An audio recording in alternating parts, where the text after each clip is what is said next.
Trump's first 100 days, a new wave of left-wing attacks.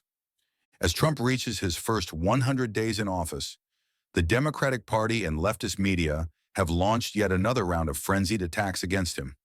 Meanwhile, the arrest of two judges accused of harboring criminals has sparked a national outcry condemning Trump. The battle between Trump's representation of traditional American values and the extreme communism promoted by the far left has now reached a boiling point. What is the Democratic Party like today? Its entire ideology has gone completely insane. All it wants is class and racial division, conflict and fragmentation. Its ultimate goal is to drag the U.S. into an extreme, utopian vision that can never be realized on Earth. Look at the two Democratic judges involved. They knowingly broke the law. Their actions were direct challenges to law enforcement and government, all to protect illegal immigrants. And they used the most extreme criminal methods to do so. Not only are they unashamed, they openly present this shamelessness as justice, publicly sheltering criminals. For the past 80 years, the Democratic Party has acted this way, opposing the U.S. Constitution, rejecting tradition, attacking Christianity, and undermining all genuine American values. Instead, they push for radical Marxist and utopian communist agendas. The methods used by these two judges to shield illegal immigrants have reached a sickening level. On April 26th, the FBI arrested Judge Hannah Dugan of Milwaukee, Wisconsin, on charges of helping an illegal immigrant evade arrest. The incident occurred when Dugan found out that ICE agents were at the courthouse to arrest an illegal immigrant on trial.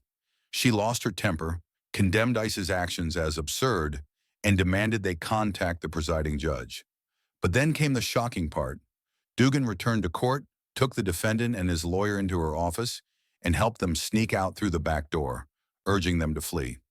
The defendant, Flores Ruiz, was in court for a domestic violence case. He had already been deported in 2013, but re-entered the U.S. illegally, making him a repeat offender.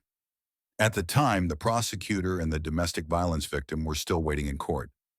Everyone present was stunned by what they witnessed. In addition to Dugan, the FBI also arrested Judge Joel Cano of New Mexico, a radical leftist, and his wife. Judge Cano went even further than Dugan. He was found to be harboring a gang member from Venezuela's Tren de Aragua in his own home. The gang member, Ortega Lopez, had been caught in December 2023 illegally crossing into the U.S. via barbed wire in Eagle Pass, Texas. Despite being arrested, he was released just 3 days later due to Biden's catch-and-release immigration policy. He then settled in New Mexico. He is now facing criminal charges for illegal possession of firearms and ammunition and could face up to 15 years in prison if convicted. Why are they so obsessed? Why so fanatical? What is happening deep in their hearts? These judges, professors, journalists, and media personalities were all educated in American universities during the 1970s and 1980s, where they were indoctrinated with Marxist ideology. Their entire worldview revolves around class struggle, hatred of the wealthy, and redistribution of wealth. What makes this thinking so dangerous is that it chases an impossible goal, a utopian society where everyone is equal. To realize this, they believe violence and class struggle are necessary, purging landlords, wealthy farmers, capitalists, and elites, over and over. This leads to a society stripped of innovation and creativity, where millions starve and terror reigns, like under the Khmer Rouge. Society becomes a living hell. This is what happened in the Soviet Union, Mao's China, North Korea, and all other socialist states. At least 1 billion people were killed in these bloodbaths. Ironically, the communist elites in the Soviet Union, China, and elsewhere all became immensely wealthy, with fortunes in the billions or even trillions. They became the world's richest people. This is what communism brings to humanity, a tiny group of rulers turning into brutal dictators, far worse than Hitler, amassing wealth far greater than Bill Gates. It's a terrifying system. Yet today's Democratic judges, professors, TV hosts, and journalists naively believe that this equal, utopian society will be achieved through their constant shouting. Figures like Bernie Sanders and AOC are the faces of these Democratic zealots. They hold rallies, call for revolution, class struggle, the overthrow of billionaires, Trump, the GOP, and everything else, all in pursuit of this fantasy. The judge who harbored an illegal immigrant is just another example. Why does the Democratic Party love illegal immigrants so much?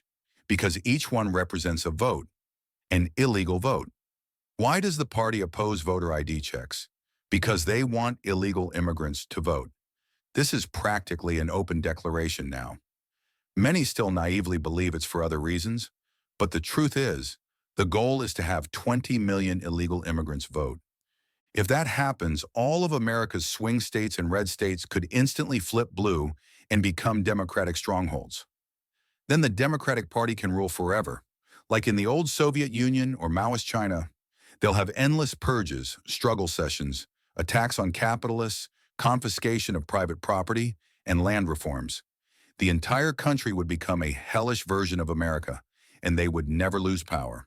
Whether it's AOC, Bernie Sanders, those corrupt judges, or the Democratic Party elites, they all stand to become the richest and therefore most evil people in the world.